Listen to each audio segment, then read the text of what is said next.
Welcome to the No Limit Selling Podcast, where industry leaders share their advice on how you can become better, stronger, faster. Hey everyone, welcome to another episode of the No Limit Selling Podcast. Today we have the privilege of having Siobhan Thatcher with us here today. She is with Salesforce. Welcome. Good to be here. Good to be here. So Siobhan, we had the privilege of being at the Sales 3.0 conference in Vegas this year. What was the highlight of the conference for you? The highlight for me was the ability to get in front of a lot of the CROs that were there, hear what their most pressing issues were. And in my case, because I focus on the enablement side of the business, revenue enablement, and making sure everybody gets what they need in order to be able to do their jobs, is to see if I could align what I had heard from different levels within an organization with what the CROs believed was the challenge. So tell me about one of the things that aligned and something that seemed to be quite different when there was a big gap between the two. So there was a lot of alignment on the fact that getting customers to pay attention right now is a challenge, just given the fact that budgets have been cut, everything else. That how do you make yourself sound different and behave differently? And where I still see a lot of the gap is, how do we take advantage of the folks that we already have in organizations, and rather than continue to cut from an OpEx perspective, how do we take those resources and how do we use them better? How do we use them in a way that is going to be more effective in order to move the companies forward? Absolutely. And it's always, well, let's start off with the definition of sales enablement so everyone's on the same page, because I think there's a bit of confusion on exactly what that is. It seems to be a moving target, and I don't think it is. So if you could give us a good definition. I mean, from a very high level definition, it means that we are a force multiplier in helping sellers or anybody customer facing make the right impact with their customers to help their customers buy, essentially. And so in a more detailed, I talk about what are called the 4 pillars. The 4 pillars for enablement for me is essentially the charter of enablement, which is, first of all, is what I call the go-to-market messaging, or did they get the memo? Which means everybody in the company understands what the go-to-market messaging is, understands how to actually speak about it, and that it has trickled down throughout the whole organization. All too often, the board or executive leadership to say, "Hey, it's what we're going to do," and they don't tell anybody. And so it can be difficult if you're a soldier on the street and you're going in a different direction from what the go-to-market is. So that's really important, is number one. Hold that just for a moment, because oftentimes in organizations, there's an illusion at the top that, ask anybody in the organization, they're going to give you the same message. And when you ask, it's not the same. So talk to me about this, why they have this illusion that it is happening. Like, what's the disconnect? I think the disconnect is because they say it's happening. They see maybe the main website, the public website changes for the new go-to-market. But what they're not seeing is that sellers are out there using old decks. They're using decks that they're comfortable with, that have not been modified, where the messaging is not right, where it's off, where, you see copyright dates from, 10 years ago, things like that, right? This is where you really go, oh, wait a minute, something's not right here. And a lot of it is just, they either do not understand it, they have not been run through it, and they haven't practiced actually saying the words and saying what goes on. And so you have senior leadership going, the people that are coming to us understand it. It's right there on the website. Why can't we sell? Because the folks that the sellers are working with aren't there anymore. They're down here somewhere. They're not getting that new updated web page. They don't care. They don't go back to it. It was a one-time thing. Interesting, because that's always a disconnect between leadership and what's happening on the ground, and there needs to be like a two-way street. So that's pillar 1. What's pillar 2?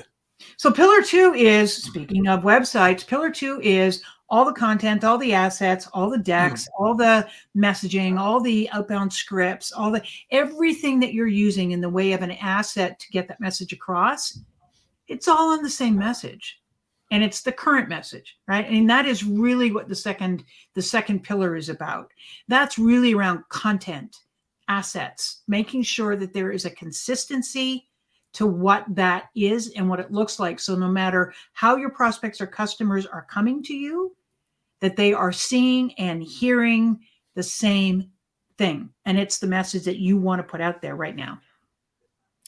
And how do you, like on a sales situation, we can have an autopsy, like we went in, this was the deal, it worked really well, this way it worked well, or it didn't work well, and we can actually dig down to what the problem is. Do you see on the marketing side of things, where you take a look at the content that was created, whether it's effective or not? Is there a feedback loop typically? Sort of. Like some companies will do win-loss analysis, things like that. Typically, though, that's just around the numbers. And it's like, okay, what did you do wrong in the sales process? It doesn't really have to do with what was the conversations that you really had with your customers. When I talk about enablement, my stakeholders are not necessarily the folks inside my organization. My ultimate stakeholders are the customer. The customer is not understanding what we're doing and they're not buying from us, then there's no reason for us to be a company, right? If we can't articulate our why and we can't say that so that a customer goes, okay, I've already done a lot of research, chat GPT, I've looked at everybody and y'all look like the same thing. Why should I work with you? If the rep cannot articulate that quick based on what they know in the practice and what they've done, then all of that content and all the marketing isn't going to be worthwhile. I mean, one of the things I talk to marketing about is when you want to give customer facing folks something to put in front of our customers, it has to answer two questions. First one is, as a seller, I'm going to use seller, whether it's acquisition, retention, wherever it is in the company. As a seller, I want to know what's in it for me, right? How is this going to help me as a seller do my job better, adapt professionally, coach, whatever it is, what's in it for me? And then the second thing is, and this is really important, how is it going to help my customer buy from me? All too often what you see with content coming from marketing is, here's how we think you should sell it. That's not necessarily a good thing, right? You're in marketing for a reason. We're in sales for a reason. So tell us the top 5 to 10 open-ended questions that we should be asking at sellers, aligned with the go-to-market message, aligned with that we'll find out whether or not this customer even cares or has thought about this. And if they haven't thought about it, what are the open-ended questions we can use to start to get their mind working, perhaps create a compelling event, right? Whatever that is, that's what I want from marketing. I don't want a brochure. And pillar 3 would be? Pillar 3 is, now that we have all this stuff, how are the sellers able to actually get it? Is it a pull? Is it a push? What's the modality? Is it something I can print out and take with me? Is it a visual cue? Is it a demo? Is it a, whatever it is, are all of these assets and everything that we've done, are they available at the time of the actual activity? Whether that activity is driven by a customer or that activity is driven by a sales process, doesn't matter. Is it available at the time? So I hear a lot of people talking about this. Well, we've taught our people how to fish. Yay. All right. Well, you can teach them how to fish and they can fish and they can fill their bucket. But if they don't know what's in the bucket right at the moment, what's going to happen to the bucket? Right. It's going to rot. It's never going to be used. And by the time they go to use it, it's like, ooh, that's not going to work. And they have to fish again. Instead, what you want to do is make it so it's activity based. I need this now. And either I can go and get it, so it's easy for me to find, right? So again, content, it's easy for me to find, or I know because of where they are in the process, let's automatically serve up some of these things that either have high recognition, high value, have proven to work in the past for this particular persona or vertical or industry, whatever it is you want to get across, let's serve up the right information at that time as well. So that's pillar 3. And pillar 4? Is the tribal feedback. Did it work? Is anything working? If it is working, how do we make sure that we feed that back in to the beginning of the process so that marketing knows this works, let's do more of that. And we can tell the sellers that worked here, let's do more of that. And if it doesn't work and we're not getting a response, let's figure that out early and let's just stop doing it. Don't do that anymore. Right. But you need a feedback loop to enable to do that. Win-loss is when an opportunity has come to the very end. Sometimes that's too late. If they're dropping out early, You need to know that much, much sooner than you have a loss or you have a, right? There just needs to be much more of a feedback loop. So many moons ago, I was trying to get some PR press coverage and was not getting any love whatsoever. Even though I'm cute, it didn't help whatsoever. And so a friend of mine that was in media said, "Hey, Umar, it's a really good pitch that you're doing, but there's one thing missing. It's a paragraph that goes, 'This is what the segment will be like.'" So the booker can go, "Oh, I totally get what this segment's going to be like." They don't have to think about it. They just know, and either they go yay or nay. And all of a sudden they started getting booked. And the reason I set that up is when when enablement actually enables the sales force, how do we get them to really understand what's the intention of this piece so they actually don't have to figure it out? Like there needs to be some kind of because oftentimes you can give people the tools they need, but they don't use it in the way it was intended. So how do you kind of bridge that gap? It's the why. It's getting them to understand why it matters. How is what it is that we're doing right now, whether that is a piece of content, whether that's a training, whether that is a new process, whatever that is, how is that going to help them be much more effective with their constituents in order for them to become recognized as either the expert or the person that that particular customer, whether it's customer prospect, I'm using customer in either case, where that customer recognizes, I want to work with these people, right? So whatever that is what you need the sellers to understand. Like, this is why this matters. Here is what we're seeing in the market. Here is what other people in that role, in this particular vertical, with this particular need are doing right now. Here's what they're searching for on the generative AI tools. Here's what we're hearing in the conferences.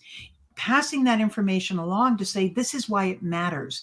If sellers understand why it matters, then that is actually what's going to go into the conversation, because it's quite possible they're dealing with somebody that doesn't know that that matters.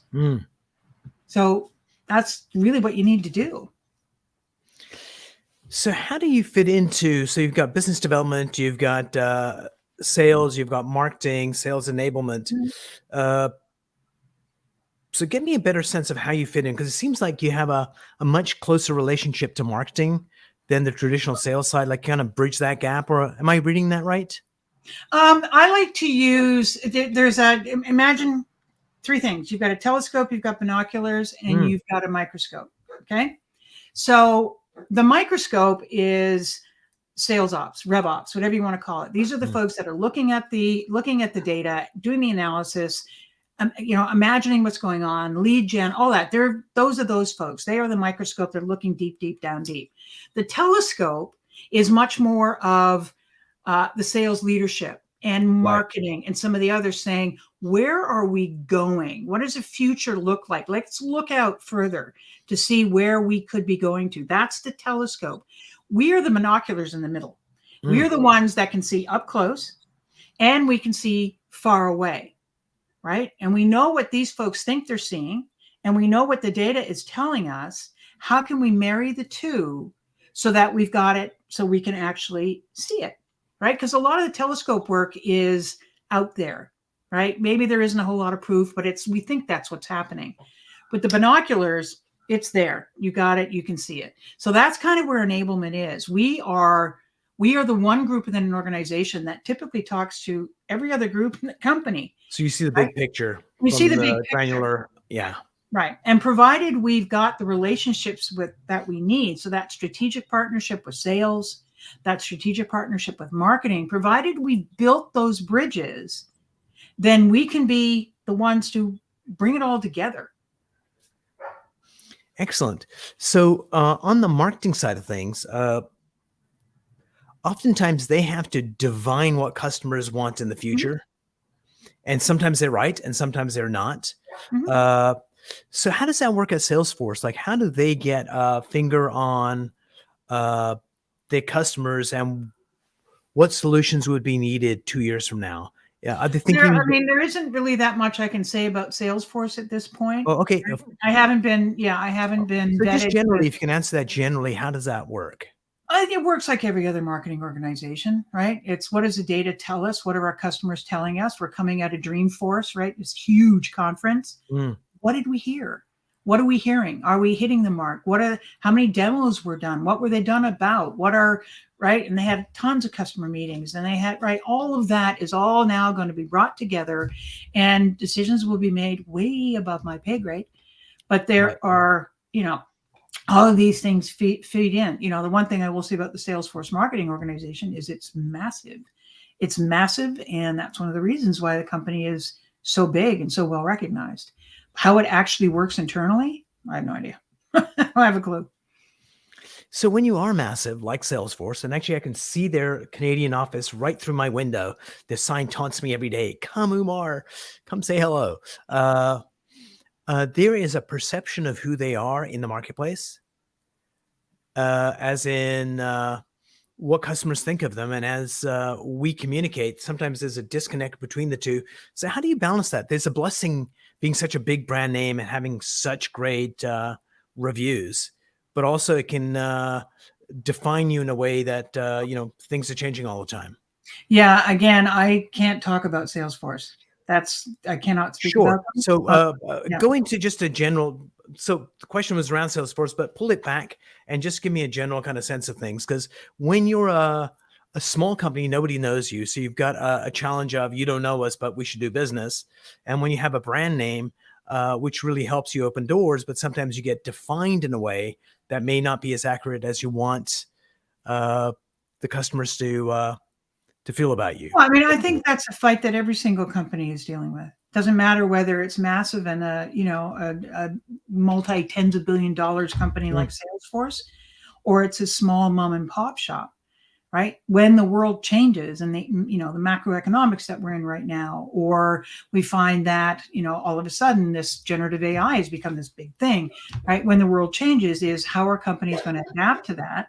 How are they going to recognize, is it a real change or is it just a fad? Right? I mean, I think AI is here to stay. I think the explosion of all the companies that are now jumping on the bandwagon, how long are they going to last? Who's to know? I think once we start seeing government intervention and we start seeing, ethics come into it and security and all, I think that the numbers will drop pretty significantly. But it's one where companies just have to, what are their customers talking about? And it's that customer relationship that is really what's going to drive what a customer does, right? You can't ignore the customer, whether they're happy or sad. Absolutely. And it is, proactively finding out what's going on in your world. And again, it doesn't matter whether it's a Salesforce or it's a Tim Hortons, Right. or it's a gas station. It doesn't matter. So there was a slide because I asked you, what was one of the takeaways from Salesforce? One of the ones for me was there was a slide that somebody put up, and it was from about 4 months ago. All the AI tools for sales enablement, Yep. and it was like it had smallpox. It was like a slide with like hundreds of different solutions, and then just kind of put a bow on it, either in that presentation or another one. They were saying companies that are highly successful are using 4 AI tools to help them succeed. And companies that are not as successful are using 20 to 30. So there's something to be said for, when people do really well, we kind of have a small set of tools, we use them really, really well. And when we're not, we tend to just buy a lot of tools and go. So any advice to people out there, how to kind of hone in on what's the most useful? Let me put more frame on it. Any kind of sports team, if they're not doing well, the new coach comes in, the very first thing they say is, we're going to go back to the fundamentals. So in your mind, in working with a lot of companies, for a sales organization and sales enablement, what are the fundamental stuff that they should not let go of? Like they're the tried and true. If you think about enablement as, and I've heard it described this way, and I love this, as we are the strength and conditioning coaches, especially in the sports analogies, that's who we are, right? We don't play on the field, right? That is the coaches and the players and the special coaches and the, whatever, they play on the field, regardless of the game. We are in the background making sure that the players are as well conditioned and understand the game as best as possible. So when they go out there, they do their best work. So that's who we are. We're the strength and conditioning coaches. So strength and conditioning coaches use equipment of some time or another, whether that equipment is tools or otherwise. But let's be very, very clear. It doesn't matter what tool you're using. If your processes aren't right, if your basic selling skills are not there, if your frontline managers are not coaching, if they aren't doing these fundamental skills, doesn't matter what tool you put in somebody's hands. Like I can tell whether or not somebody is outbounding me by using ChatGPT. And how do I know that?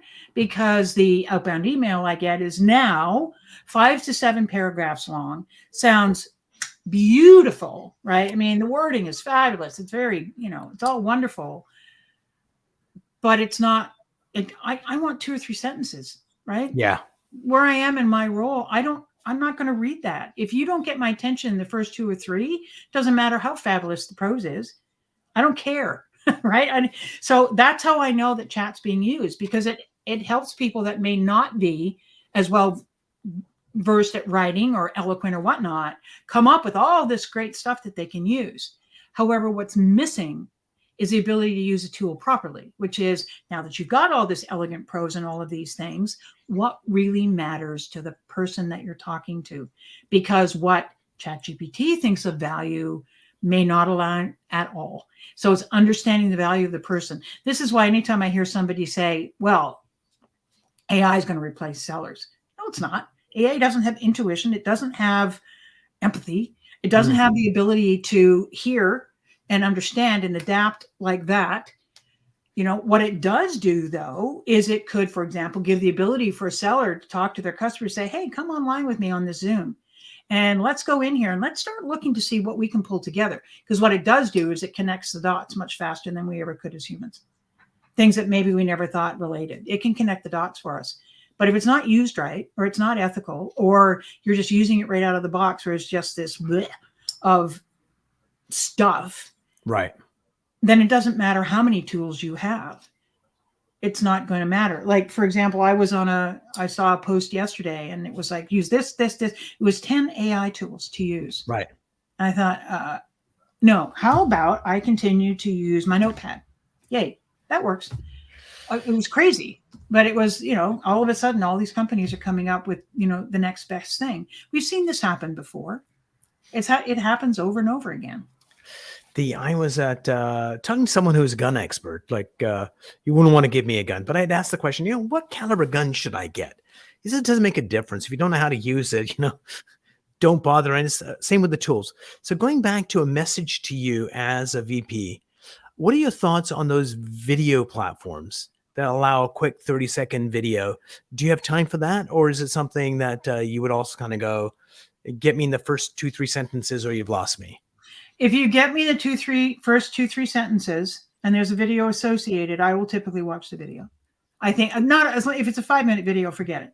But if it is a quick, hey, as long as it's about me and not about you, that's really where the difference is, right? That you've done enough research on me, or you understand the market that I'm in, or you understand what I do as a role. I can't tell you how many videos I get with, hey, being the VP of sales, you're concerned about, I'm like, delete. No, not, yeah. Right. Oh yeah. They just don't pay attention. I mean, it's just read my title. I mean, it's all, do a little research.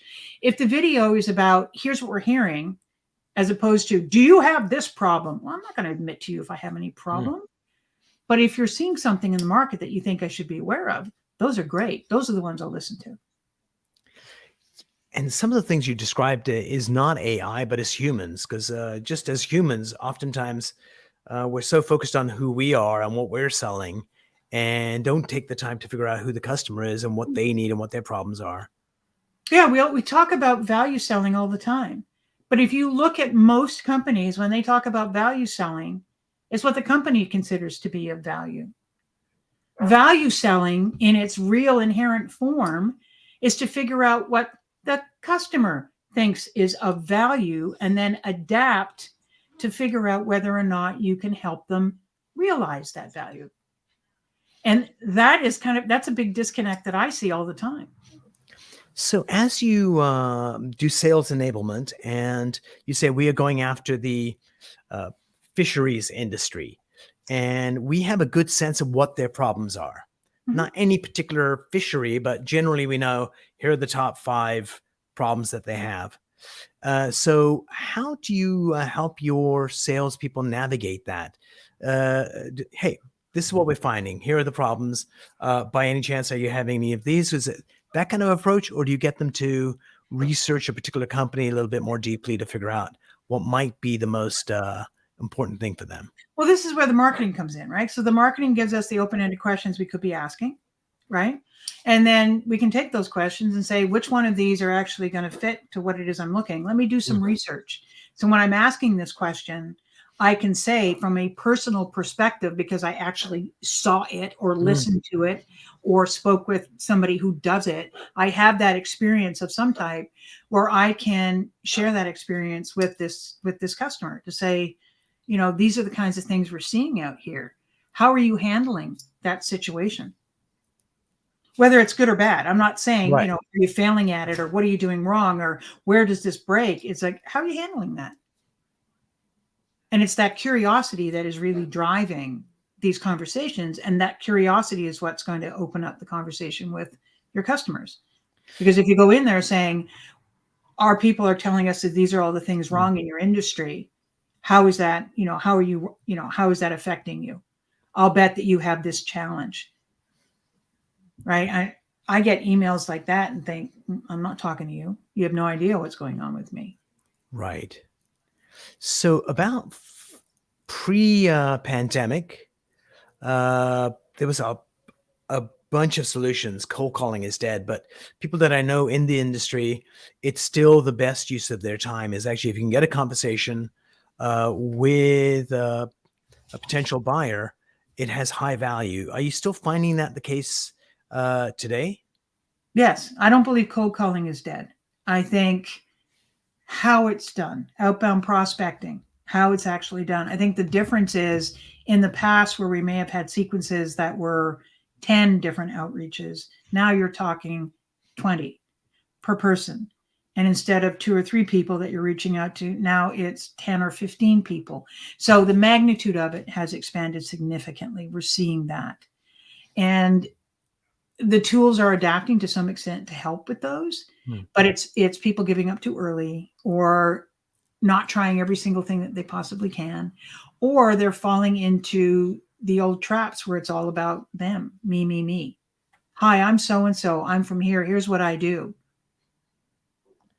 Yeah, it's I actually don't care. my favorite story of, it's about me is we do a fair amount of work with realtors, and it was this woman, Elaine Northrup, and her husband had gone to take this university course to be a realtor. And so on a Thursday, I says, sweetheart, we can't do anything this weekend. I have to study. I've got my test on Monday. And little lady, if you'd like to take the real estate test, you can take one too. And he's gone to university for 6 months to do this. And so she takes the test with him. And of course, she passes and he does not. And so about 3 months later, he runs away with her best friend and leaves her with 2 kids. And so she goes, as a school teacher, I don't think I can, look after my kids properly. I'll become a realtor since I have the training. And for 6 months, she doesn't get any deals whatsoever. He says, what I was doing was telling people, oh, poor me, my husband abandoned me. And it was, those conversations were about me, not the customers. And the broker finally said, you can't work here, but I want to make sure I treat you right. So I'm going to give you an assessment on what career you should be doing. And the answer comes back real estate. So he gives her a second chance, and something switches inside, and she just focuses on the customer and starts landing appointments. And she ended up becoming the #1 realtor in Maryland, male or female. And so it was just a good focus on, it's not about us, it's about the people we serve. Right, exactly. I know everybody loves to watch drama on TV and all of that, but when you're doing business, whatever's going on with you, I get that there's things going on in your life that I know nothing about, and I may not want to know anything about it. Right. And it's understanding that as well. So, how many people in your department? Because sales organizations tend to be quite large. On the enablement side, depending on the company, do they tend to be larger, or is it a very small kind of team? I think it varies on the type of enablement that the companies are expecting. So I've seen, like Salesforce, for example, the global enablement team is somewhere around 400 people, Hmm. but it's also serving tens of thousands of sellers. I've seen armies of one. I was an army of one for many, many years because that was all that was needed at that point, because I didn't have a fully fleshed out enablement program. I didn't have full accountability. I didn't have my responsible not, for not to, or responsible to not for. I didn't have all that sorted out. And so all I did was training. And so it depends on how enablement is viewed. Like when I was at Ring Central, I built it from 3 people up to 162. But that was also bringing in other parts of the organization that weren't typical sales parts of the organization, right? So we did enablement for everybody. And then there's smaller ones. What I'm seeing is, the ratios that I'm seeing, if you're asking me what size should it be, the ratios I'm seeing are around 50 to 1. So 50 stakeholders to 1 enablement person if the program is understood and is functioning well. If it's not functioning well, let's even go smaller. So Gartner's like 30 to 1. If it's functioning really well, I've seen them go to 100 to 1. And again, it depends on whether or not you're a strategic partner or not. If all you have is just a piece of the enablement, then I've seen things like 800 to 1. If all you're doing is like just delivering that piece, you're not doing a whole strategic partnership. Nice. Before we part company, Siobhan, what's one thing people need to know about enablement that isn't commonly known? I think they need to know that we really are the strength and conditioning coaches. We really are the ones in the background that help you figure out what your goals are and then help you build a plan on how to get there and then help you get there. That's what we do, right? It's not, we're not going to come to you if it's done right and say, hey, here's what you need to do. It's having those conversations. It's being a partner in this. It's listening to all the voices. Enablement can help not only be part of that conversation, but actually get that conversation going. So all parts of an organization that are in support of the customer are doing the same sort of things that make sure the customer knows that the relationship they have with you as a company is better than any other company in your space. I was talking to somebody on the podcast yesterday, and one of the things they said kind of struck me is the best salespeople they've seen in organizations are the ones that follow the processes doggedly. They tend to just be more successful than their counterparts, and so that's sales enablement. The conditioning and the training, and making sure that they got the tools they need, they know how to use them, and they consistently do it. So. Hats off to enablement. Siobhan, thanks so much for being on the show. I really learned a lot in this conversation. It's been great. Hang on. I'll see you once the show outro goes.